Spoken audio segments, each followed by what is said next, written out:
We're going to Muy start. bien. Can you mute yourself for now, Antonio? Okay. Welcome to today's American Community Media. Okay, now he was, hold on, I have something in mind. Welcome to today's American Community Media Weekly National Briefing. I'm Pilar Marrero, your moderator for today and co-producer of our weekly Friday briefings with my colleague, Sunita Sorachi. Today, we will discuss how the Trump administration has targeted California and particularly Los Angeles for an immigration crackdown and how the state, both from the legal point of view and through its citizens' actions, is becoming a leader in the resistance to these indiscriminate raids. Since his first term, President Donald Trump has often clashed with California, a stronghold of progressive policies on immigration, healthcare, the environment, and social issues that oppose his administration's agenda. California's large immigrant population and protective laws have made it a frequent target. The state has been reliably Democratic since the 1990s, following the decline of Republican influence after Pete Wilson's 1994 Proposition 187, which aimed to restrict immigrant access to education and healthcare. Immigration recently sparked a major standoff between Los Angeles and the administration. Immigration raids escalated tensions, leading to protests and the deployment of the National Guard and the Marines, culminating in the largest single-day protest in U.S. history. Our expert panel will examine California's response and discuss strategies for effective resistance. Our distinguished speakers are Antonio Villaraigosa, former LA mayor and gubernatorial hopeful, Jeannette Zanipatin, Director of Policy and Advocacy at the Coalition for Humane Immigrant Rights, CHIRLA, and Dr. Henry Brady, Professor of Political Science and Public Policy at the University of California, Berkeley, and former Dean of the Goldman School. We ask reporters to enter questions in the chat, and we will then proceed to Q&A immediately after each speaker presents. Later this afternoon, we will send the video along with expanded bios. For the first 40 minutes of this briefing, we will have the panel discussion, and then we will break. And in the last 20 minutes, we will welcome the California Attorney General of California, Rob Bonta, who will tell us about what legal actions the state has undertaken and who will also be available to answer your questions. Please place your questions in the chat. Your participation makes the briefing better for everyone. So I'm going to start with Jeannette Zanipatin. She's an immigration lawyer who worked at MALDEF, the Mexican American Legal Defense and Education Fund, and now it's with CHIRLA, one of the country's most active and influential pro-immigrant organizations based in LA. Jeannette, when we talked this week, you said that some of the stuff going on with the immigration system and with the raids were completely unconstitutional and unprecedented. Can you expand on the most underreported aspect of this for a few minutes before we go to other questions?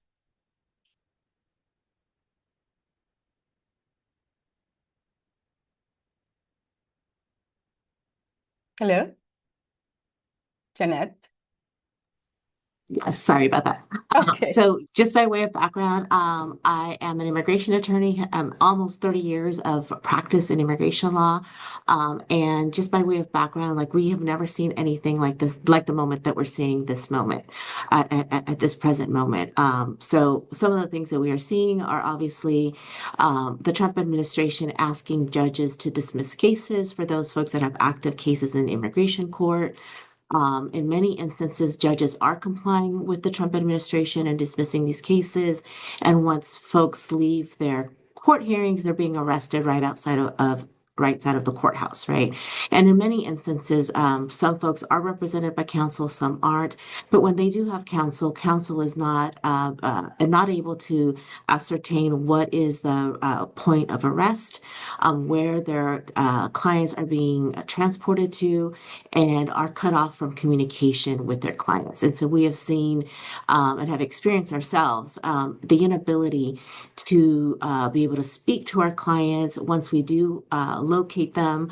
For example, we were able to go to B18, the central detention center here in Los Angeles, unable to have access to anybody who was detained immediately after the raids. We went to Adelanto 3 days after the raids started. I went with Judy Chu and other members of Congress trying to gain entry. Congressional members have oversight of detention centers, yet were denied entry. I also, as an attorney, was also denied entry 3 days immediately following the raid. So this has been an ongoing issue in terms of what we're seeing in terms of the unconstitutional and illegal ways that this administration is operating.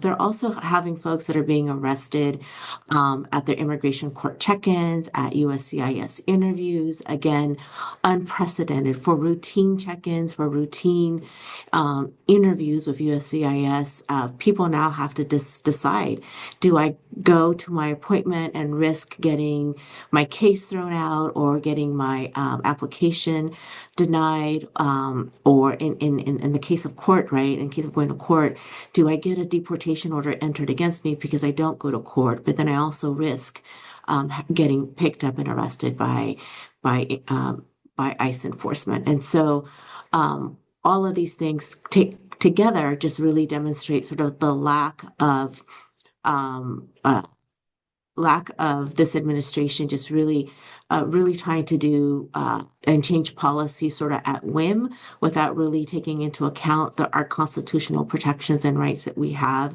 as folks here in the United States, as well as denying access to clients for attorneys who, in many instances, need to get a hold of their clients before their clients get deported to third countries, right? And so it is of utmost importance that we shed a light from the media's perspective in all the ways that this administration is working unconstitutionally and I would say illegally at this moment. Thank you, Jeannette. Not to mention that they're grabbing people off the street. Exactly. And we've seen many videos about that and the ways, some of it really brutal, that they're handling people such as gardeners and paleteros and people who are really not criminals at all. But I wanted to talk about the issue of who these men are, because there's a lot of concern in the community about who these ICE agents are. They don't have any identification on them. They don't have badges. Their faces are covered. And in some cases, they have been seen changing the license plates of their cars. Can you tell us something about this? So one of the things that CHIRLA does is we run the Los Angeles County Rapid Response Network. So we get calls about ICE sightings and we have volunteers that go to the sites to try to confirm ICE enforcement activities and just talk to individuals and sort of get, evidence, right? In terms of what's happening or testimonials about what is happening. And so we have seen reports and have videos of ICE agents, for example, switching out license plates. We are seeing a lot of license plates from out of state, from places like Louisiana and Texas. So in some instances, it may be that they're deputizing law enforcement entities from other states to come in and help them do some of the enforcement. But in other instances, we just don't know who these individuals are. They may be private citizens that are engaging. It may be bounty hunters. It may be a whole host of individuals, again, that we just do not know. When someone is approached by an agent and you ask them to identify themselves, they are supposed to identify themselves. Yet at this moment, we are seeing exactly what you just described, masked men and women approaching folks in very aggressive, very violent ways. When asked to identify themselves, they're just not identifying themselves. And so we are looking into what protections we may have as a state in order to require identification and to not allow, for example, individuals to conduct these operations wearing masks. And so right now at the state level, there are two bills that are being introduced to prohibit exactly these types of activities.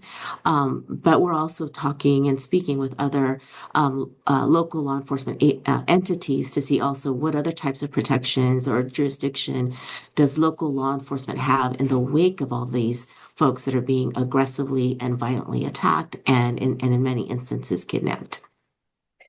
Sunita, ask your question because there's been a report recently on the arrest numbers, and I think the majority of them do not have any criminal record. Sunita, ask your question, please. Yeah. Jeannette and Dr. Brady, ICE ostensibly has to have a warrant in order to detain people, but is there any data on how many people are being arrested without those warrants? I don't have data right now if Dr. Brady does, but we do know in many instances they're not providing any warrants. They're just arresting and detaining folks merely based on the way they look. So it's purely racial profiling. What we're seeing, targeting folks that Black and brown and other people of color as well. This is really impacting also the API community. I would be remiss if I wouldn't say that it is impacting all of our immigrant communities in many significant ways. I will say my latest understanding is that of those folks arrested, around 93% of folks that have been detained do not have a serious or violent offense.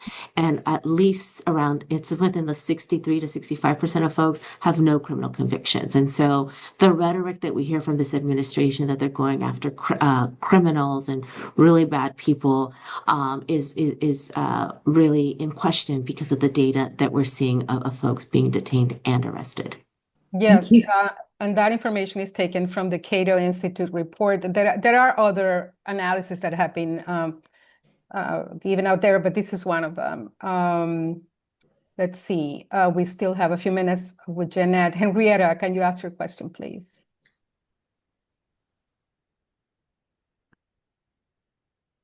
Yes, thanks, Pilar.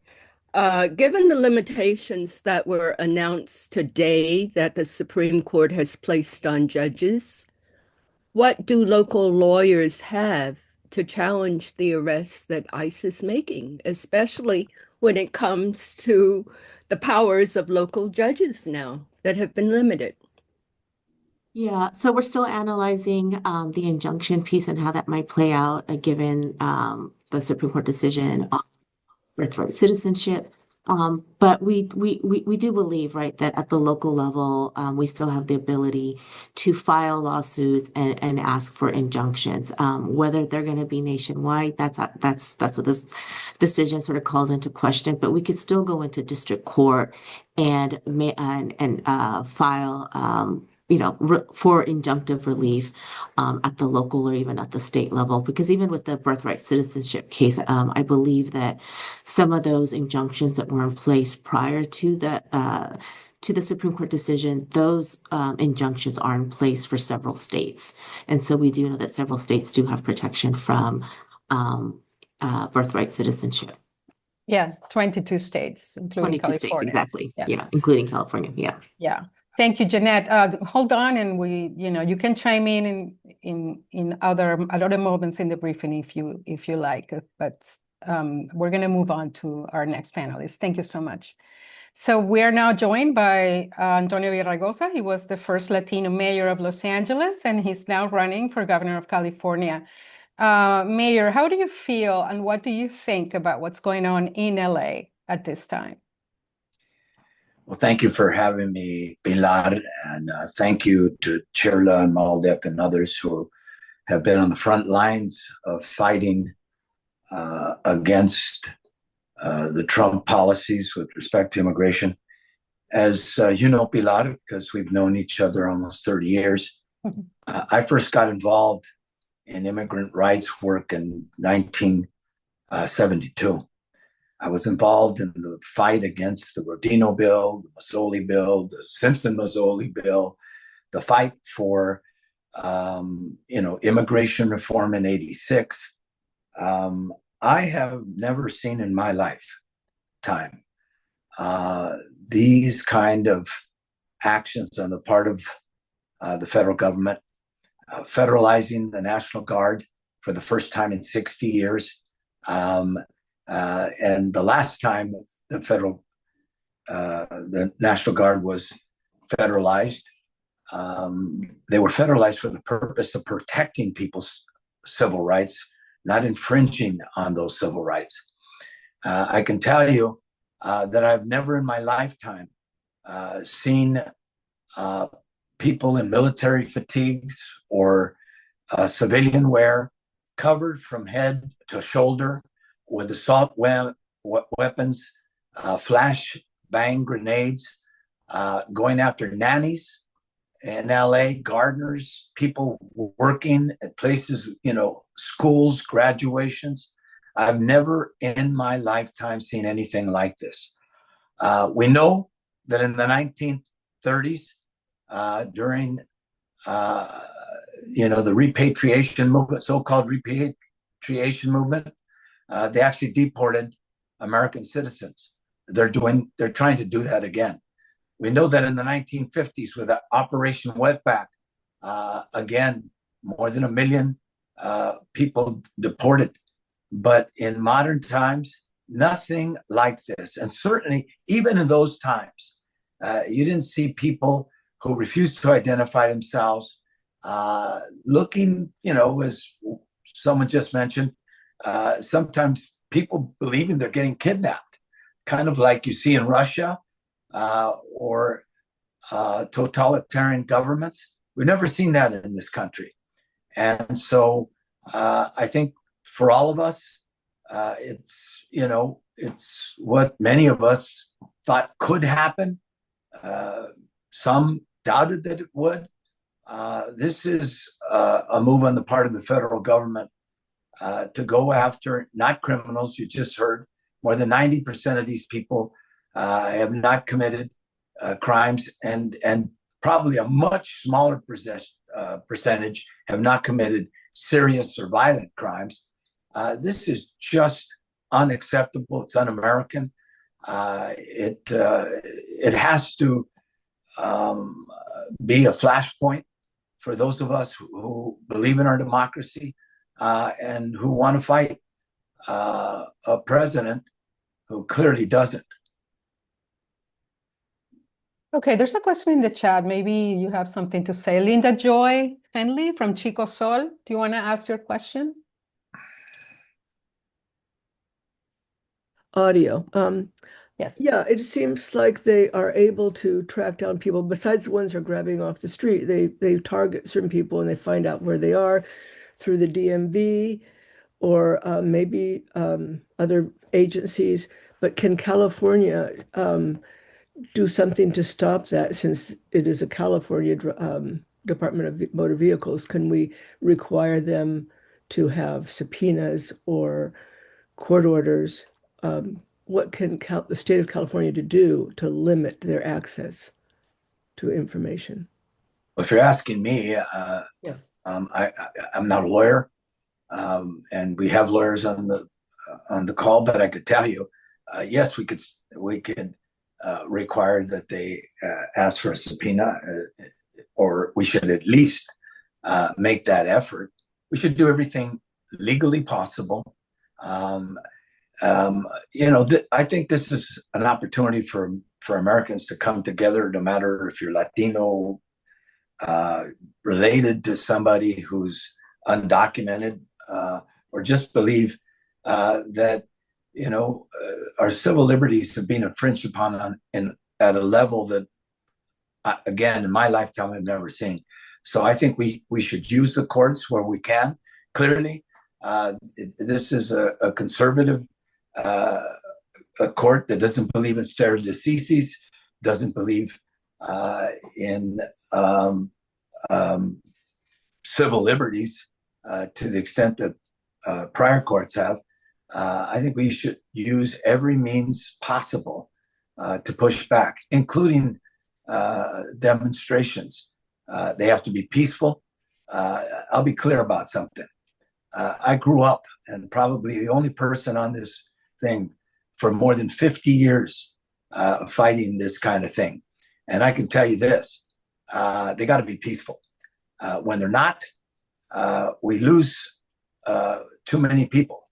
And so I believe that we can use the courts and should, but obviously it's going to be an uphill fight in this climate. I hope the state does something. I hope that I don't know who's up to it, the legislature or whatever, but something. Yeah, we will have California Attorney General Rob Bonta later in the hour, so we can ask that question of him. Thank you so much. Thank you. Sunita, do you want to ask your question? Sure. Mr. Villaraigosa, I was at the downtown LA No Kings protest on June 14th. At about 4 o'clock, the LAPD issued dispersal orders and then subsequently used what they call less lethal green guns to fire rubber bullets into the large and largely peaceful crowd. Could you comment on that? Was this the correct means to handle a crowd of this size? Well, look, I wasn't there. I've only had secondary confirmation of some of those things. Obviously, they should have an after-action report. I know the mayor is very concerned about some of those allegations. They should review what happened. If there were civil rights violations on the part of police officers, they should be, prosecuted or reprimanded. I don't have precipient knowledge of what happened. I think the real story, though, and the real focus has to be on the federalizing the National Guard and the bringing in the 700 Marines. Donald Trump, that's got to be the focus. But clearly, the city should look at what happened and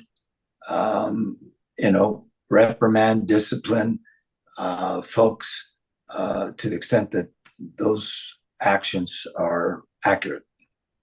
And Henrietta put a question in the chat that I was going to ask of you, Mr. Mayor. You are running for governor. If you become governor of California, what's your plan? Because you are going to be facing the ire of Donald Trump as much as Governor Newsom is right now. Are you in agreement with what he's done? And what's your plan to represent California in front of this administration?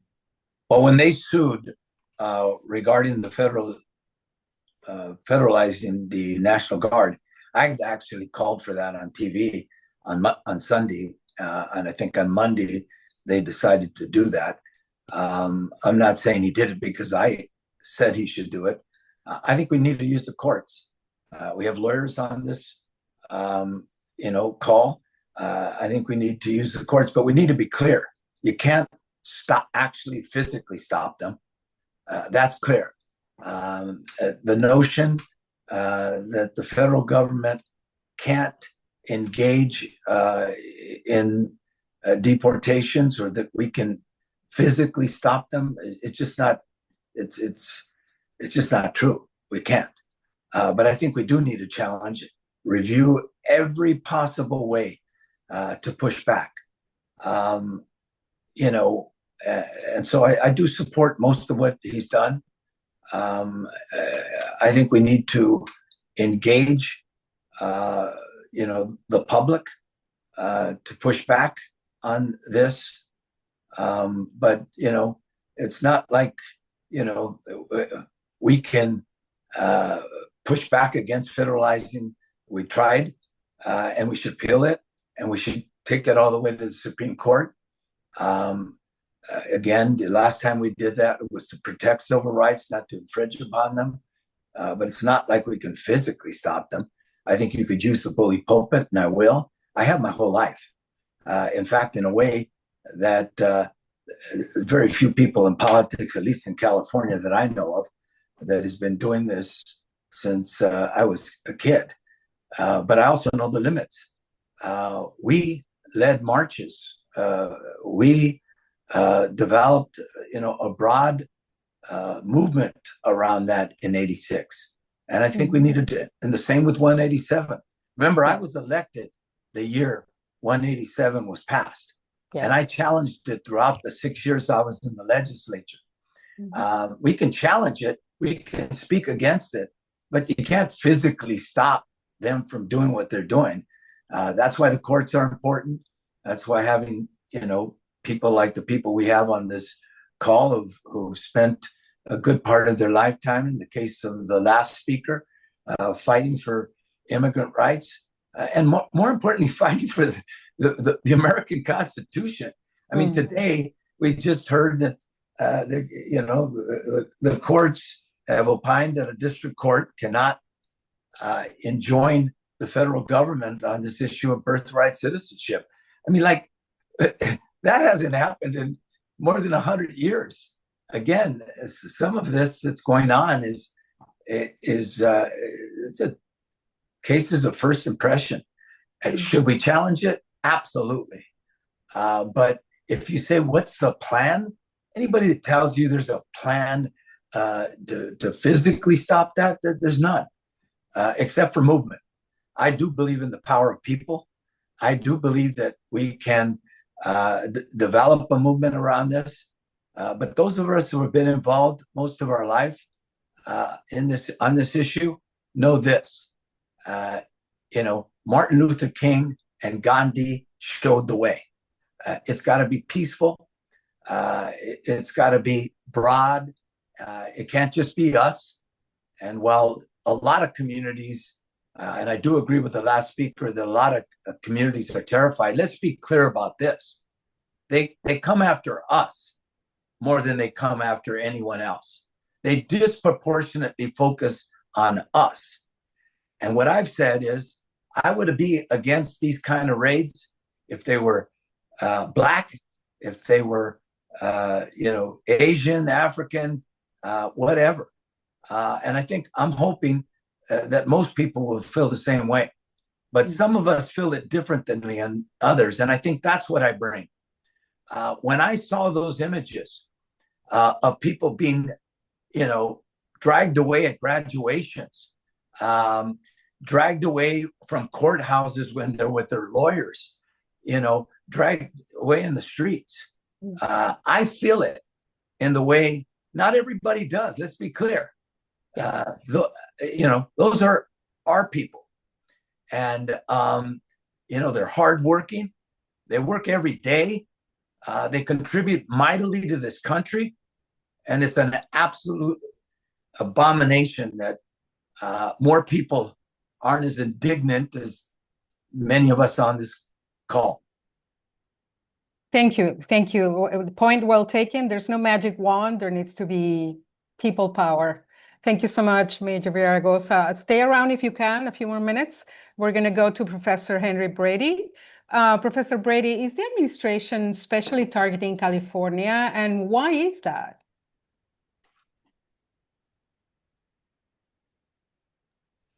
Well, I want to say two things. First, I want to say that what the politics are, and then say what the impacts are. The politics are that we represent everything that the Trump administration is not happy with. So we are the exemplar of, frankly, success, having the perspective that we have, which is one that emphasizes diversity, that welcomes immigrants, that provides actually state support for immigrants and for undocumented immigrants as well.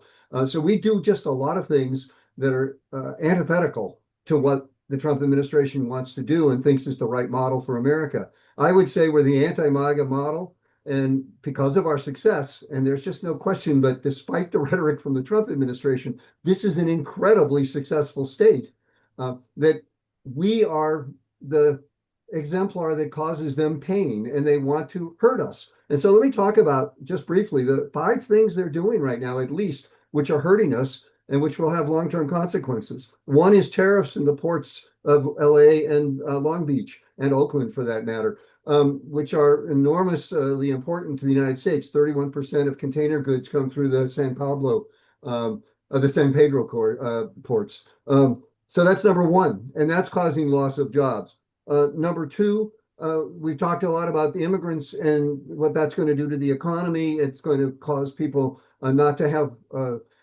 people to do construction, to do healthcare, to do agriculture, and that's going to hurt California's economy. Third, on budgetary level, they're going to hurt us, and already with the big, beautiful bill, so-called, they're hurting us with respect to Medicaid especially, but also food stamps. There's direct effects. That bill would probably reduce the number of people with health coverage in California by millions. But then there's indirect effects as well, because there were monies that wouldn't come to California and that would cause us to have budgetary problems. I'm very worried that the state can't cover the shortfalls that are going to occur because of those cuts. So that's that. And then there's what they did in Los Angeles with bringing troops in. The mayor is absolutely right. This is unprecedented. It's worth knowing, by the way, that in 65, Lyndon Johnson actually first talked to the governor of the state of Alabama, George Wallace, before he sent the troops, and then sent them when Wallace was unwilling to protect civil rights protesters. Trump didn't even call the governor of our state to ask him what should be done or how it should be done. So this is really unprecedented norm breaking. And then finally, I'd say what he's doing to the universities. This is going to have really enormous long-term consequences. The short-term consequences are that we may have more trouble enrolling undocumented students and be given grief for that. But the long-term impacts will be that will perhaps ruin the greatest higher education system literally in the world. And that's the UCs, the CSUs, and the community colleges. And to ruin those institutions is just an act of vandalism that's unprecedented and extraordinary. And that is maybe going to have very, very long-term consequences in terms of our ability to be technical innovators. Now, here's if there's any good news, the good news. All of these are going to start hurting our economy and the economy of the United States as a result, since we're such a large fraction of the economy of the United States. And as a result, there are going to be economic consequences, and we'll see if that starts to cut in terms of the rest of the country, recognizing that vandalism's not a good idea. You know, just on that, I think it was the Bay Area Council Institute just put out a report that the cost of all of this to the California economy could be $275 billion, I think is the number. Yep. Astronomical cost, not to mention construction, housing costs, service economy, hospitality. What these people don't understand is the vast majority of these people are working hard in jobs that nobody on this call would do for what they pay you. And it's going to have a deleterious effect on top of, tariffs, which are taxes, so that you're clear. The cost to the economy is great. I will say one last thing. I've been talking about winning the middle lately as I go up and down the state. I was in Bakersfield with a very, very conservative crowd. And I said the middle is standing up for the nannies and the gardeners who are being pulled. And it was interesting. I said, if you want to put people at the border, you put people at the border. If you want to go after violent criminals, go after violent criminals. But going after these hardworking people is absolutely unacceptable. And everybody started to clap.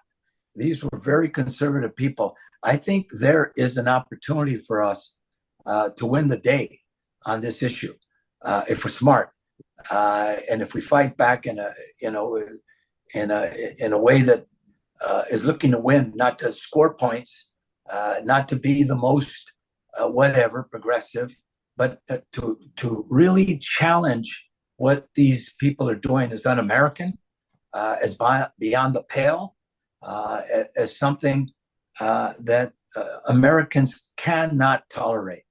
What we see here, and some people spoke to this, while he was running, is a despot who doesn't believe in our Constitution, who believes America's for people that come from certain countries, not other ones.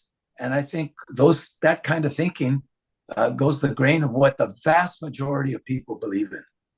Thank you, Antonio. Professor Brady, what will happen, you think, if Trump has said, he has floated the idea that he's going to stop sending money to California. Obviously, according to our governor, we send more money to the feds that they send to us. But what can happen in this fight? What's the impact of that? Well, obviously, one of the impacts is going to be the people of California will start seeing bad things happening. And I would think the rest of the nation will too as well. Without agricultural workers, we can't harvest the crops in the Central Valley that are sent back east to provide the fruits and vegetables for many Americans. So that's just one example. And by the way, the figure that the mayor mentioned is the one from the Bay Area Economic Institute report, about 275 billion. But in fact, if that's just for the impacts of immigration policy, it doesn't count the impacts of the budgetary policy and the new big beautiful bill, or the trade policy, or the impact on universities, or frankly, just even the climate of the state that occurs when you're stationing troops in one of its major cities with no apparent reason. And so I would say the impacts could be quite a bit larger than that. And in a $4 trillion economy, when you get to something like $500 billion, when you get $275 billion, you're talking real money. When you get to maybe $500 billion, pretty soon you're talking really an enormous impact. And so right now, they're in the early period of what they're doing. And frankly, the consequences have not hit yet. So even the impacts of the tariff policy haven't hit yet. President Trump was bragging today that inflation's actually come down. That's really because of Biden policies. And we're going to start seeing inflation go up for sure with tariffs once they start really hitting. And in that point, I think the American people are going to start asking, is this what we bargained for? I think, by the way, too, that one of the things that folks should do is emphasize the notion that they didn't really bargain for the notion that the Trump administration was going to deport every immigrant they could get their hand on. That, in fact, they were talking about people who were violent or mentally ill or problematic in that regard. And that seems to me a very important talking point that needs to be emphasized again and again and again. Thank you. Thank you. Sunita, yeah, it's a very good point. Ask your question, please. Thank Regarding you. the UCs, the universities. Dr. Brady, the UCs and to some extent the CSUs currently manage to attract many of the brightest minds from around the world.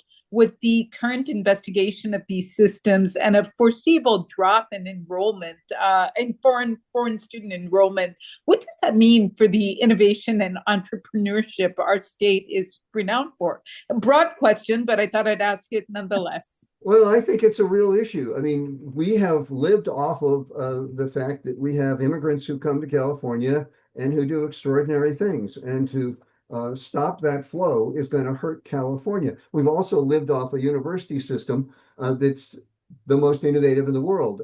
Berkeley, for example, is #1 in the number of venture capital supported startups, above Stanford, by the way. So it just turns out, and Stanford's pretty good too, although it's hard for a Cal professor to say that. And so the net result is we have extraordinary universities that have really led the way and made this economy strong. To hurt those universities and to hurt our innovation future, as I say, it's an act of vandalism. I just don't see it as any other way, on a pretense that really is a very weak one, which is that there's anti-Semitism. And yes, there are problems. Yes, there are things we need to fix, but we can fix them ourselves, thank you. And I think the intervention of the federal government is a tremendous mistake. I don't know if anybody read the message that was sent to Harvard about what the federal government wanted to do there. No business, no organization would accede to having your admissions policy, your curricular policy, and your hiring policies all run by the federal government. And the thought that the government could run the universities better than we can, or that, as Kristi Noem, the Secretary of Homeland Security, said, that she's saving us from socialism, is really hard to take. And in fact, it's ironic when they're trying to intervene in institutions in just the way that a government that was socialist might in fact do, including, by the way, taking a piece of the US Steel deal, which to my mind is the example of what socialism looks like when you start taking over private corporations by the government. So, and by the way, LA is one of the most capitalist and innovative cities in the world. Yes. It ain't socialist. Yeah, that's correct. Jeannette, I want to bring you back into the conversation. You at CHIRLA are often in the front lines and in the center of what's happening. Are you getting reports from the community regarding the impact this is having in the larger immigrant community in LA? Yeah, so we're being impacted in so many ways by our community. We get phone calls from our members of friends and families that have disappeared. It is taking us several days to locate folks. As I mentioned earlier, a lot of the online systems to try to track folks either through the detention system or in the court system, they're not being updated at this moment. So it does take us several days to even find where someone may be located. Folks are really afraid to take their children to school, to go to medical appointments, to go to places of worship. Folks are too afraid to go and get groceries for themselves and their families, to go to work. And so what we're seeing is just a lot of individuals just really afraid to go anywhere in Los Angeles. There are certain neighborhoods where you barely see anybody walking the streets of LA. And so a lot of mutual aid is happening. A lot of organizations, different policymakers, different CBOs and NGOs are coming together to provide that mutual aid, to take food to families who need food, to take much needed supplies as well. And so it's an all hands on deck situation right here in LA. I know for our office, we are working with key policymakers, like I said, to try to locate folks. We are seeing the arrest of U.S. citizens as well. We have seen 3 arrests within the last week or so of U.S. citizens that are being detained, picked up by ICE enforcement agents, then placed into federal detention. And even in those instances, it takes us several days to locate individuals. And so what we are seeing is completely unprecedented. And we need the media to continue to tell these stories that are coming out of LA and really just change the narrative of what the Trump administration is trying to portray as LA being violent, as protesters being violent. The real violence is being waged against our communities. They are being waged by the FBI, by DEA, by ATF, DHS, CBP, HSI, and all of this is being fortified by the Marines and by the National Guard. And so make no mistake, this is a militarized enforcement action that is being waged against all of LA, all civilians in LA County. And it is true, many even folks that have status are afraid to go out. People who are folks who are U.S. citizens are carrying their birth certificates, are carrying their passports. I have an 18-year-old that I already told, you need to say X, Y, and Z if you ever get stopped. You have to have your passport because people who look like us are getting picked up, no questions asked. Thank you, Jeannette. I want to go back to the mayor, and we are a little late. We're still waiting. Okay, he's coming on now. We're still waiting for the Attorney General, but let's close this panel by just asking Mr. Villaraigosa, you are familiar with the budgetary issues of California. You were the Speaker of the Assembly back in the day. What's the worst that can happen if Trump is intent on hitting California budgetarily? I think Harry said it. When I said 275 billion, I was talking about just the immigration raids and the impact on industry, to the extent that he's taking away Medicaid, and particularly from the states who have expanded Medi-Cal and Obamacare. When you look at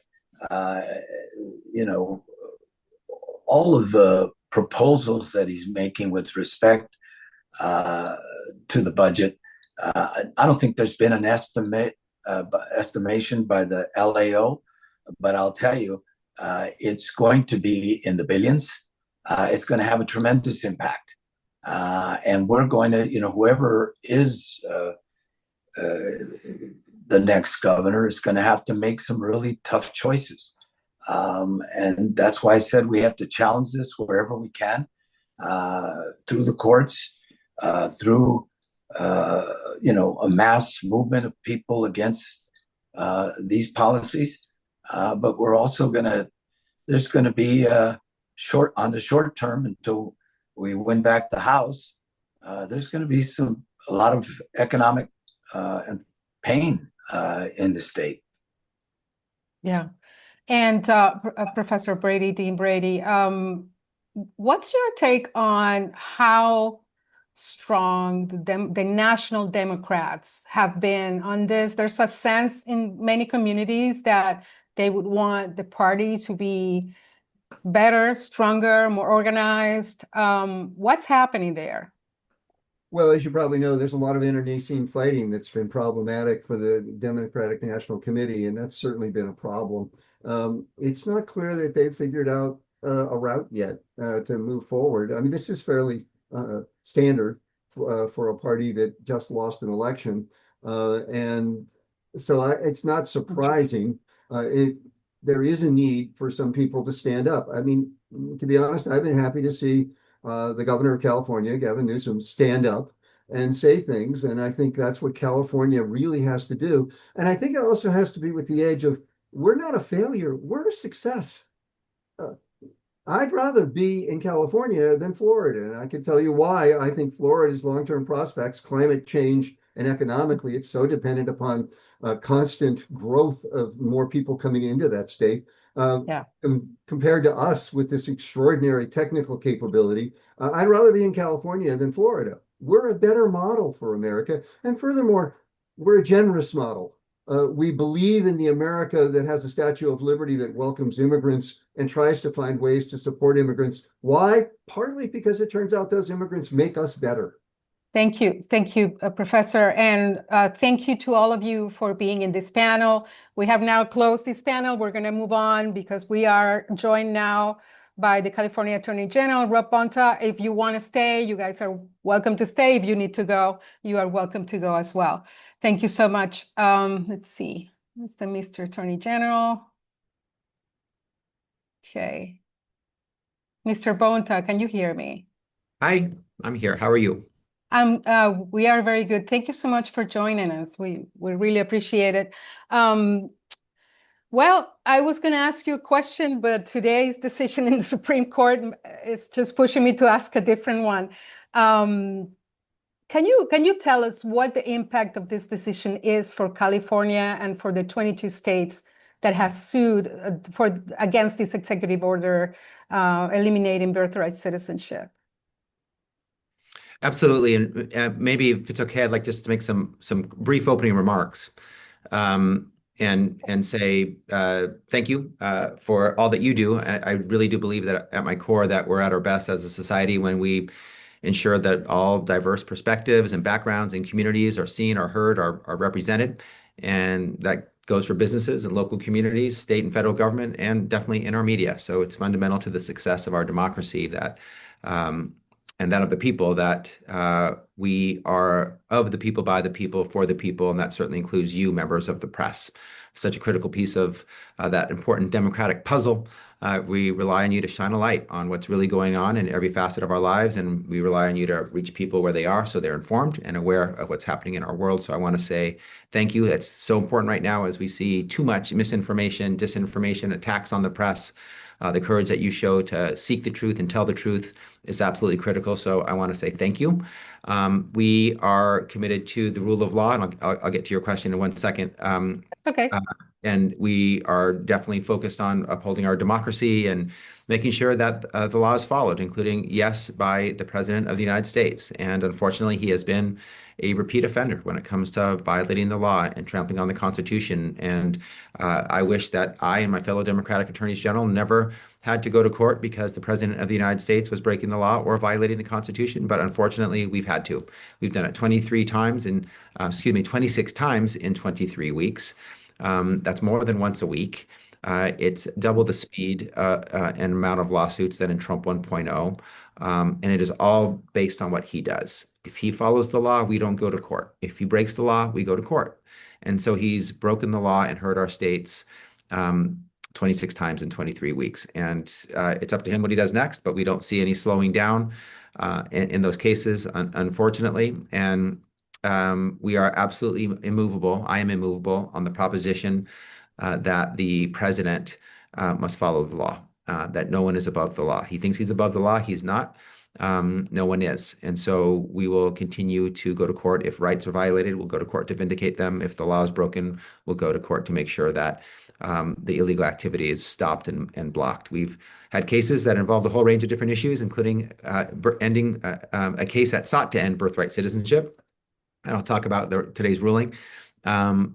We've pushed back against unlawful restrictions on the right to vote, on unlawful and very damaging tariffs on unelected billionaire Elon Musk trying to access private information of Californians and Americans, the repeated effort to block funding that Congress has already appropriated, whether it be education funding or public health funding or other funding, and of course the deployment of military in an American city, the militarization of Los Angeles, which we believe is unlawful. We went to court on that as well. So we unfortunately don't expect the barrage of unlawful and chaotic and disruptive executive orders and actions to slow down, which means neither will our work ahead.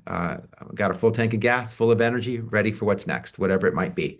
My job is to defend the rule of law, defend the people of California, our future, our values, and we will do that each and every time, whatever it takes. In terms of how many times we go to court and how many times we have to block the president from his unlawful activity. Unfortunately, the president has shown time and time again that he has no problem flat out ignoring laws that Congress has enacted and plowing ahead in support of his agenda. Republicans, unfortunately, have made clear that they're fine with letting that happen, but I'm not fine with it, nor are fellow Democratic attorneys general. So if the president breaks the law, we'll stop him. If he violates the Constitution, we'll see him in court. And we will continue that fight. And that's what we're doing on the Trump work. Unfortunately, it's been busy because he has been busy breaking the law, so we've had to respond appropriately, but we continue to do all the work that we've done before Trump was ever elected. We proudly and have the privilege of serving 39 million Californians. We have 6,000 employees almost in our Department of Justice. We're tackling fentanyl and hate crimes and human trafficking and organized retail crime. We're going after big pharma, big oil, big tobacco, and they hurt our people in pursuit of trying to turn a profit. We're tackling our housing crisis and hate crimes. We just issued on Wednesday our most recent hate crimes report, which saw in 2024 a 2.7% increase in reported hate crimes, hate crime events. So unfortunately, hate crimes are not going down, they're going up.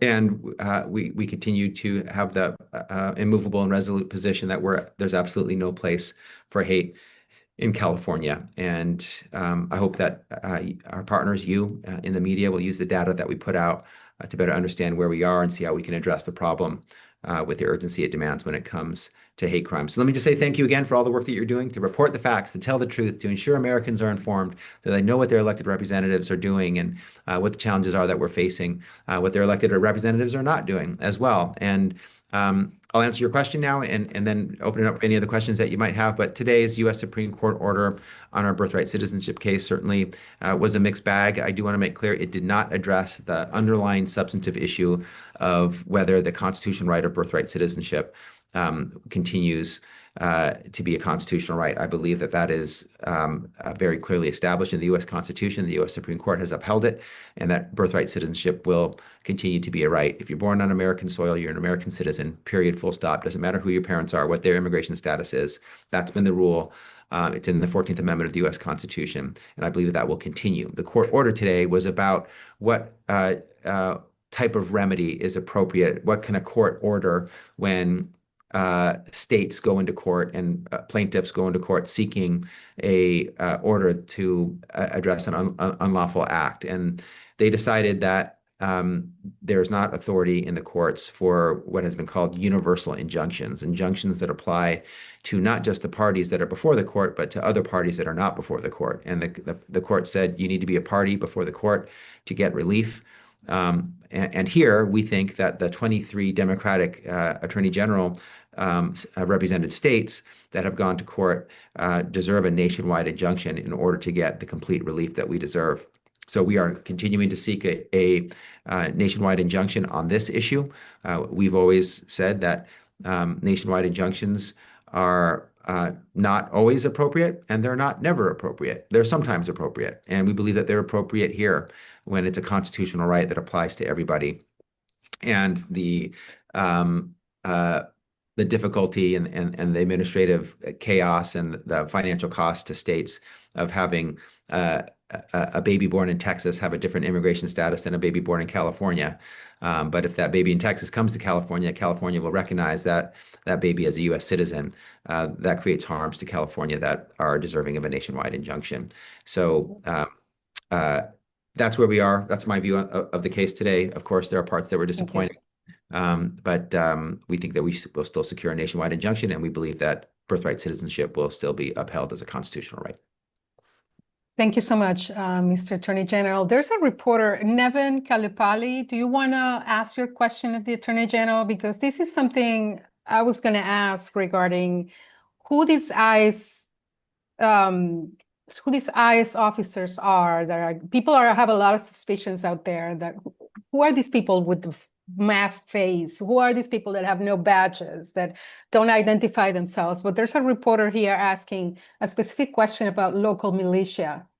Nevin, do you want to ask your question? Yeah. So I'm a reporter in Shasta County, and we have like a local militia called the Cottonwood Militia, and I've gone to some of their recruitment meetings and talked to the leaders, and I just had a question about they claim that forming an organized militia is part of the Second Amendment and legal, and that if they were asked by ICE, which I don't think they would be, they would work with them. And so I'm just wondering what the official sort of legality of both those things are. Well, let me just first address the issue of ICE agents and masks. I know that that's been a concern to many people, many Californians, many Americans, appropriately so. I think it's an inappropriate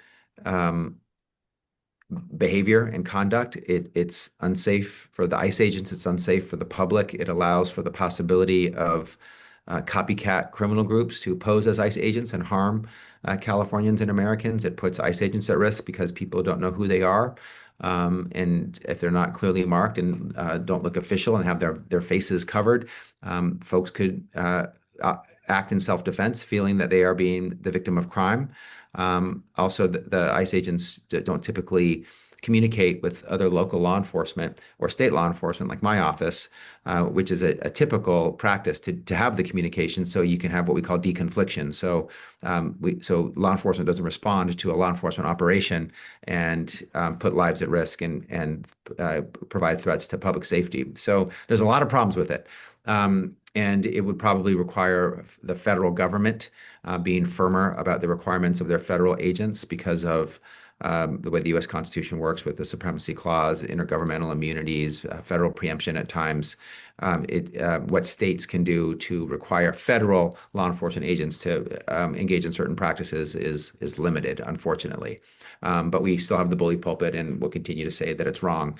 It's unsafe, puts lives at risk, and certainly is not the image that we want in a democratic society. Masked people, not knowing who they are, grabbing people off the street, putting them in vans, and seemingly disappearing them is not who we are, what we should stand for.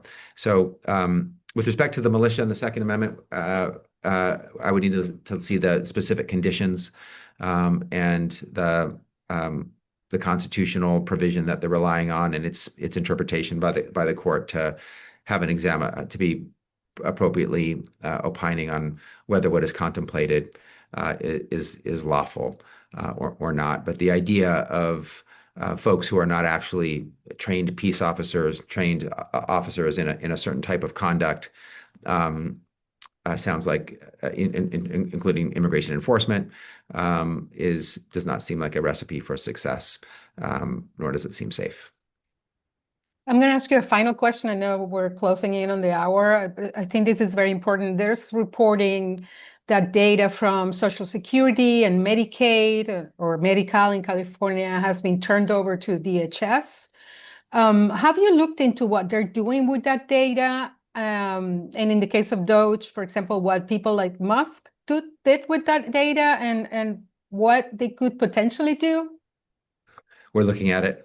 And don't have anything to announce today, but we are very interested in considering appropriate action on it to make sure that no rights are violated, that the rule of law is being followed. It was disturbing to hear the reports of data that was not supposed to be used for immigration enforcement, only for healthcare, to be shared with Homeland Security and to be potentially used for immigration enforcement. And we believe that if that is what's being done or that is the imminent plan, that it's likely unlawful. And we would be active to ensure that only lawful conduct is engaged in by the federal government. So we're on this issue. We've been looking at it closely. We're deeply involved in it, and we're planning appropriate action. Attorney General, thank you so much. I just want to tell you that there's dozens of journalists, many of whom work in California, many of whom work in other states here. What can you tell us about what attorney generals like you yourself, and other attorney generals across the country will do to protect the right to report and to be a journalist in this country? We'll do everything we can to protect and defend you. We right now believe and find ourselves to be the first and last line of defense. Such a critical role that we have to protect our rights, our freedoms, the rule of law, our Constitution, including the right of the free press to report the truth, to have access to their elected officials, and to report on what they're doing, what they're not doing, to have access to information. That is an absolutely critical building block and foundational pillar of our democracy. And so sometimes we can sue when we have standing as states. Usually that's a form of financial harm to the state of California.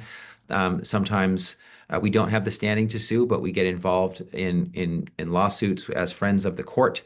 They're called amicus, or filing amicus briefs. And we've done that when it's come to attorneys who have been treated wrongly, when Harvard University that's been treated unlawfully, and others. And we've also done it when it comes to NPR, and some of your colleagues in the press who've been treated wrongfully. And we will continue to do it because we believe in the critical and essential nature of your role, of your mission. It's critical to democracy. It's more important now than ever. It's important that you continue to do what you always do, to courageously and unfettered and unblocked continue your dogged pursuit of the truth. Absolutely critical. And I can speak for myself, and I can also channel the views I know my fellow Democratic attorneys general share, which is that we will fight for your right to continue to report, truth seek, and truth tell. Final word, do you still have faith in that you can stop legally a man who doesn't seem to believe in the law and who's getting Supreme Court decisions like today's?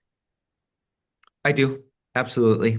Today is certainly, with today's decision, it's as I mentioned, a mixed bag. There's some setbacks in it, but there's also a lot of lights of hope and rays of hope in it.